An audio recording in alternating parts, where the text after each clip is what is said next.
vamos ya a una conversación con Jack Hoffman, que nos ha aceptado la invitación para hablar de temas que están ahorita mismo en el ambiente, porque está por salir el índice de conectividad que realiza la UNTAC anualmente, pero también ha coincidido con el índice de desempeño portuario que ha emitido el Banco Mundial. Pero vamos primero, Jan, para que nos explique nuevamente los factores o las variables que utilizan para el índice de conectividad de la UNTAD. Con mucho gusto. Bienvenida, bienvenidos a mi oficina en mi casa. Em, Mira, siempre un gusto y sí, si hablamos de estos diferentes índices, estos diferentes intentos de medir de una u otra forma la conectividad, la productividad, no sé cómo llamarlo, lo bien o mal que en Puerto trabaja. Eh, el índice de conectividad de la UNCTAD, que lo publicamos desde 2004, realmente mide cuán bien un país o un puerto está conectado. Cuánta capacidad total, el nivel de competencia, o sea, todo eso es, o con cuántos otros puertos, países tengo conexión, es cuantitativo y lo bueno de estos y los otros indicadores, ahí no tenemos opinión, son datos reales, no es una percepción, no es una encuesta, son datos reales. Y allí se puede ver muy bien con datos reales la tendencia de diferentes puertos o países, cómo están desarrollando mejor o peor conectados. Ahora, adicionalmente, desde el año 2018, tenemos también un nivel adicional, aparte de decir cuántos buques y cuánta capacidad llega a un país, tenemos datos de cuánto tiempo pasa el buque en el puerto. Eso ya es más bien eficiencia, ¿no? Lo primero, el índice de conectividad te dice cuántos buques, cuántas empresas, etc. Pero no te dice cuánto tiempo pasa. Si a eso agregamos cuánto tiempo pasa, ya es como mejor o peor, diría yo, ¿no? Es como si un buque tiene el mismo tamaño y mismo número de buques, pero sale y entra en mediodía y en otro puerto entra y sale en un día, entonces obviamente el que es más rápido es mejor. Entonces, para el primer índice, el famoso índice de conectividad, allí trabajamos con los itinerarios de los buques y nuestro socio se llama MDS Transmodal. Para el segundo dato, trabajamos con Marine Traffic y datos de AIS, satélite, que no da tanta información de los itinerarios, pero da también datos de, digamos, cuánto tiempo pasan. Y también lo bonito ahí es, lo tenemos no solamente de los portacontenedores, sino también de los graneleros, LNG, petroleros y otros. Es en el Por de eso, uso de conectividad. eso es, no lo llamamos índice de conectividad, eso lo llamamos simplemente port call y time in port, tiempo en puertos. También está, lo vas a poner en tu nota por escrita en nuestra página web. Pero quiero resaltar que Ese es otro índice que están sacando. es otro indicador que va más allá que el puro índice de conectividad. Y lo estoy mencionando porque tú mencionaste también el indicador que ha desarrollado el Banco Mundial, que sería otro nivel adicional, como un tercer ángulo, no solamente cuántos buques, no solamente cuánto tiempo pasan los buques, sino además cuánta carga o cuántos contenedores cargan y descargan, que es otra variable.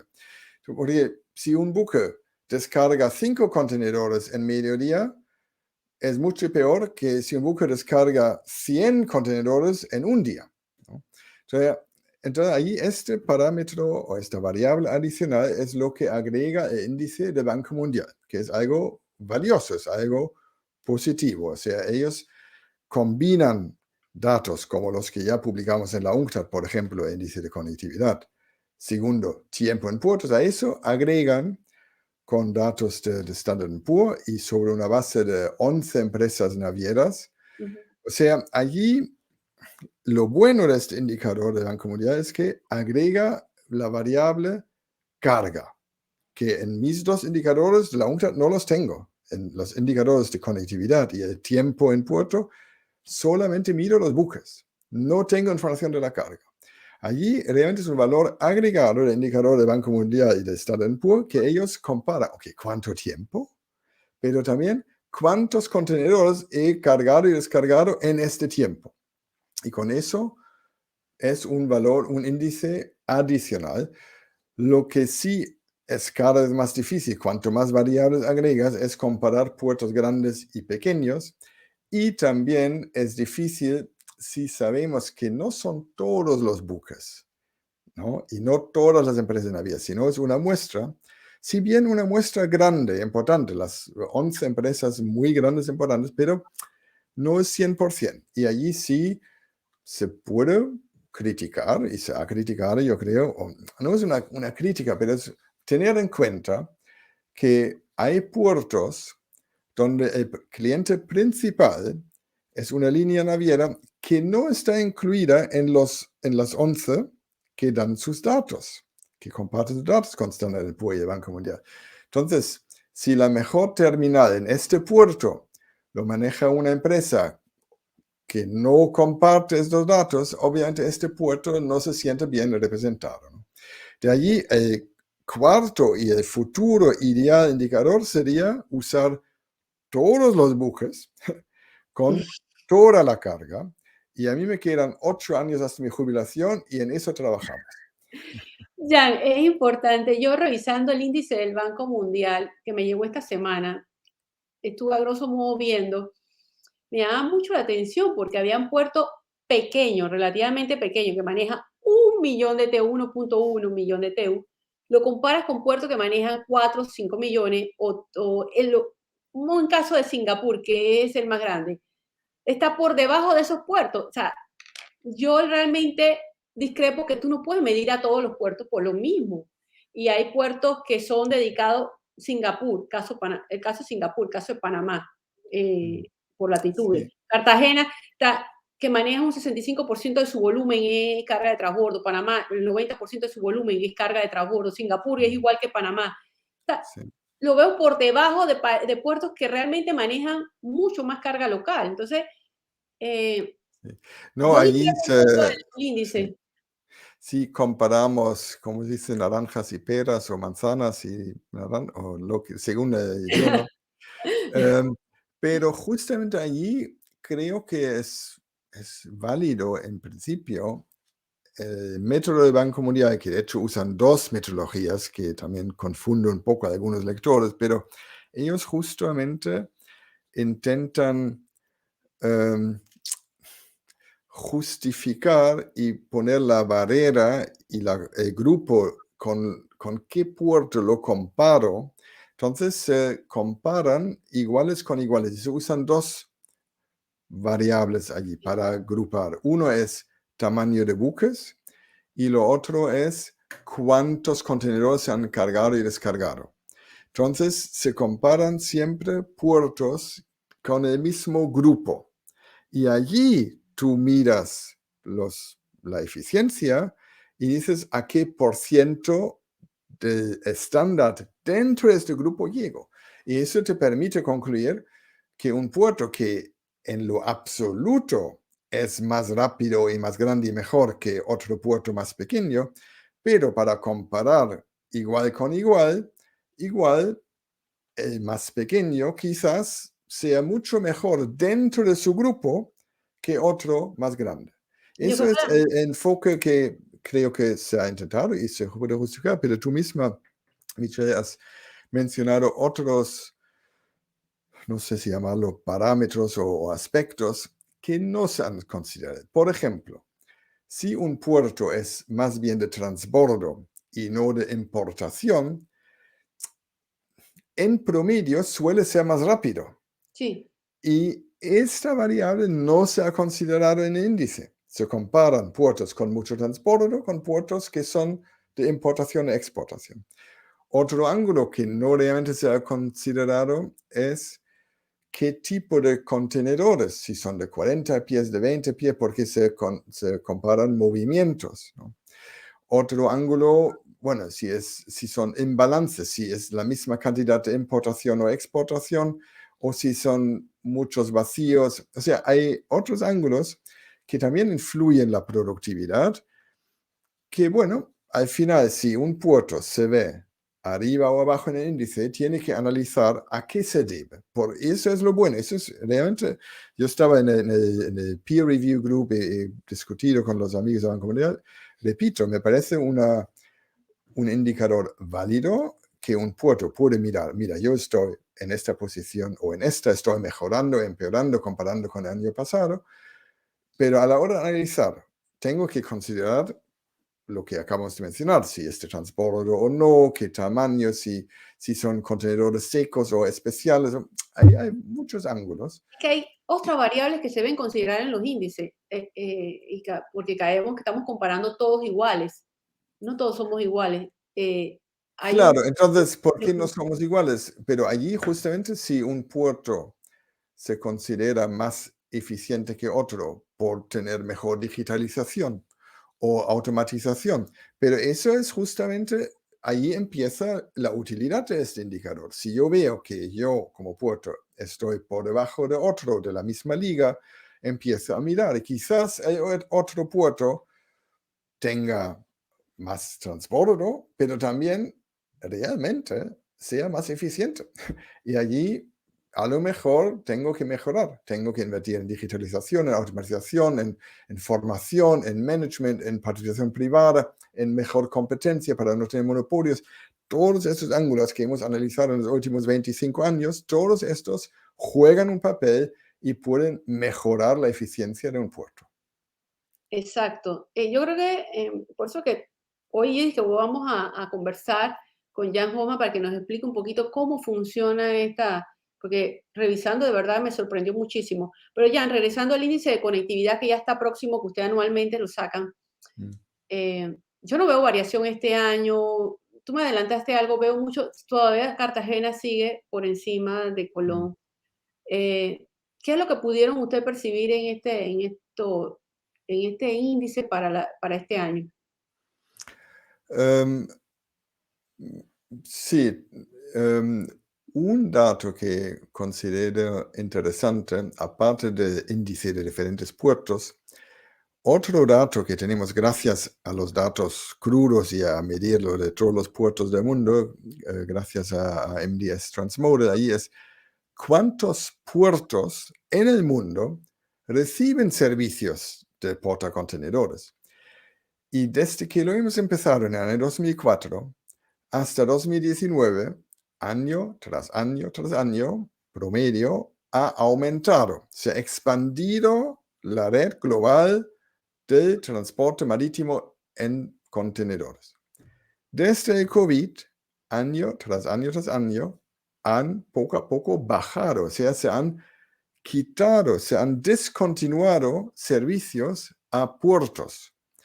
Lo que para mí y nuestros clientes, sobre todo los países en desarrollo, las islas pequeñas, los países más pequeños, más pobres, eso es un desarrollo negativo, es malo que cada vez más, sí, y ahora con la guerra en Ucrania, allí sí aún más, obviamente, se han quitado puertos en el Black Sea, en el Mar Negro, se llama, ¿no? Sí. Eh, y otros puertos, entonces de allí vemos otro bajón. Entonces, en total estamos de vuelta a niveles, bueno, ya bastante antes del COVID. Lamentablemente, la red de los servicios, de todas las conexiones, es más pequeña hoy que cuando empezó el COVID, ¿no? Pero obviamente la conectividad va a ser afectada a todos esos países que están en el mar, que convergen en esa área del Mar Negro. Ahí se afecta. El resto del mundo me imagino que no. Bueno, por la guerra no tanto, pero por el COVID sí se ve un cierto desplazamiento de capacidad, em, como tenemos la congestión también en los puertos de Sí. Estados Unidos. Se necesitan más buques para proveer el mismo volumen. Después se necesitan más buques para transportar más volumen, porque con los stimulus packages, cómo se ha incentivado la economía, eso lo hemos conversado, analizado, como Ajá. cuando empezó el COVID, todo el mundo pensaba, va a haber una crisis de demanda. No, lo contrario, había un aumento de demanda, porque tú y yo estamos en casa, ya no podemos salir al restaurante, ni al peluquero, como se nota, ni al cine, ni nada, ni viajar, hay que hacer todo por webinarios. ¿Qué hacemos? Compramos cosas, ¿no? Y ahora tengo, sí, una bici para hacer bici en casa. Mi mujer tengo otro aparato. Tengo ahora un micrófono aquí de estos caros. Todo eso se ha comprado en los últimos 2 años y mucho de eso está hecho en China, llega en los contenedores, llega a necesitar más buques y aunque sean diferentes tamaños, tipos de buques, pero eso ha conllevado un cierto traslado de capacidad de países pequeños, lejanos, pobres, hacia las rutas principales. Y eso es una de las causas por lo que acabo de explicar, que la red global lamentablemente se ha disminuido. Precisamente, si vamos a ver el índice, tengo que revisarlo, lo que me enviaste, pero lo importante es que los puertos de la costa este de Estados Unidos tienen que haber subido todavía mucho más su conectividad, porque muchas de las cargas se ha enviado hacia allá. Sí. Entonces, yo creo que la conectividad de los puertos de la costa este. Claro, a la vez tenemos la congestión. El otro indicador que mencioné muy al principio, aparte del índice de conectividad, tenemos estos datos de cuánto tiempo pasan los buques en los puertos. Y allí hemos tenido un aumento de casi el 20%. O sea, si tomo el último semestre antes del COVID y el último semestre de 2021 y comparo, la media mundial de tiempo en puertos ha aumentado un 19,6%. Esos son los datos que hemos calculado con lo que nos ha enviado Marine Traffic. Y allí, por ejemplo, Estados Unidos ha empeorado aún más, ¿no? O sea, la media mundial es 20% más en el puerto. Implica que necesitamos más buques. O sea, mientras tanto, otros buques esperan, hay congestión y el tiempo que pasan allí ocupan capacidad. Y ahora tenemos un order book, o sea, se han cargado muchísimos buques nuevos en los astilleros del mundo, pero todavía no están llegando. O sea, se demoran en construirse los buques y mientras tanto faltan. Y como faltan buques, suben los fletes y faltan servicios y conexiones, sobre todo para los países más lejanos y más pequeños. Ya, leía esta mañana un artículo tuyo que has generado, todo el mundo hablando sobre el tema de los fletes, el impacto en el precio del consumidor que trae la inflación. A todos los países, no, nadie se salva de eso. Sí, Veía sí, que había países en desarrollo que el precio al consumidor iba a subir 1,6% y en los países sí, desarrollados sí, más todavía. sí. Esos son promedios, ¿eh? Piensa que hay comunidades, familias cuyo ingreso real baja aún más. O sea, si los precios suben un 10%, quiere decir que tu ingreso real ha bajado un 10%. Y realmente es duro para comunidades, para islas pequeñas que todo lo que compran, comen, la combustible que usan, todo tiene que llegar por mar. Y si allí aumentan los fletes, se reduce la frecuencia de servicio, están muy mal afectados. Y estamos bien orgullosos de esta simulación porque ya hace un año hicimos esta simulación. ¿Cuánto va a implicar el aumento del flete para los precios? Y hace un año todavía no teníamos inflación. No sé si te acuerdas, hace mucho tiempo, hace un año, no había inflación. Pero nosotros, bueno, hicimos la simulación, la publicamos en el Review of Maritime Transport, y dijimos, mira, habrá un aumento del precio al consumidor en 1,5%. Y en su momento había gente que no se lo creía, porque no, el flete es muy poco comparado con el valor del bien y tal. Bueno, ahora el Fondo Monetario publica las tasas de inflación y dice, bueno, tenemos según el país 5, 6, 7, 8% de algunos países de inflación, y el Fondo Monetario dice 1,5%, 1,5% de esa inflación viene del transporte marítimo. O sea, justamente lo que habíamos nosotros estimado y simulado hace un año. O sea, estábamos en lo correcto y como tú bien dices, la última nota que publicamos, hemos actualizado esta simulación y es aún peor. O sea, el promedio mundial ahora estimamos 1,6% y lo que tú decías, los PMAs, los países más pobres, las islas pequeñas, 8, 9, 10% de inflación adicional. Jan, pero el tema de la flete no va a mejorar este año. Decíamos que esperábamos que la segunda mitad del 2023 iba a mejorar, pero este año es descartado porque la situación Bueno, es peor. están bajando, pero todavía falta mucho para llegar a los niveles pre-COVID, ¿no? Que no van a llegar porque viene la descarbonización también. Exactamente, hay varias razones por las cuales pienso van a ser muchísimos años hasta que realmente volveríamos a los niveles promedios de los 10 años antes de COVID. La descarbonización tiene un costo.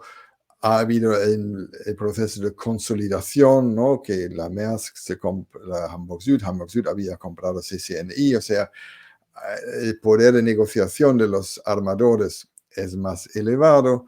Tenemos un premio de riesgo ahora con toda la volatilidad, con el COVID, con la guerra. Todo el mundo, bueno, está esperando, no quiero invertir. Todo eso hace que creo que se va a demorar mucho en bajar. Ahora, en algún momento, todos los buques que ahora mismo se han cargado van a llegar. Y en algún momento vamos a tener otra vez una sobreoferta, ¿no? En Pero algún no a momento. corto plazo, no lo veo a corto plazo. Para este año y yo creo que ni para el próximo, pero ya se puede ver un poco cuándo se van a entregar los primeros buques y allí ya veremos cuál va a ser la demanda, la situación, si habrá más guerras o no. Ya, eso es más de una simulación, eso ya es especulación. Bueno, Jan, yo quiero agradecerte que me hayas atendido porque coincidió con el tema del Banco Mundial y te lo agradezco muchísimo. Bueno, Jan Hoffman, como siempre, dándonos el apoyo. El gusto era todo mío. Muchas Está gracias. bien. Hasta luego, Jan. Hasta Bye. luego.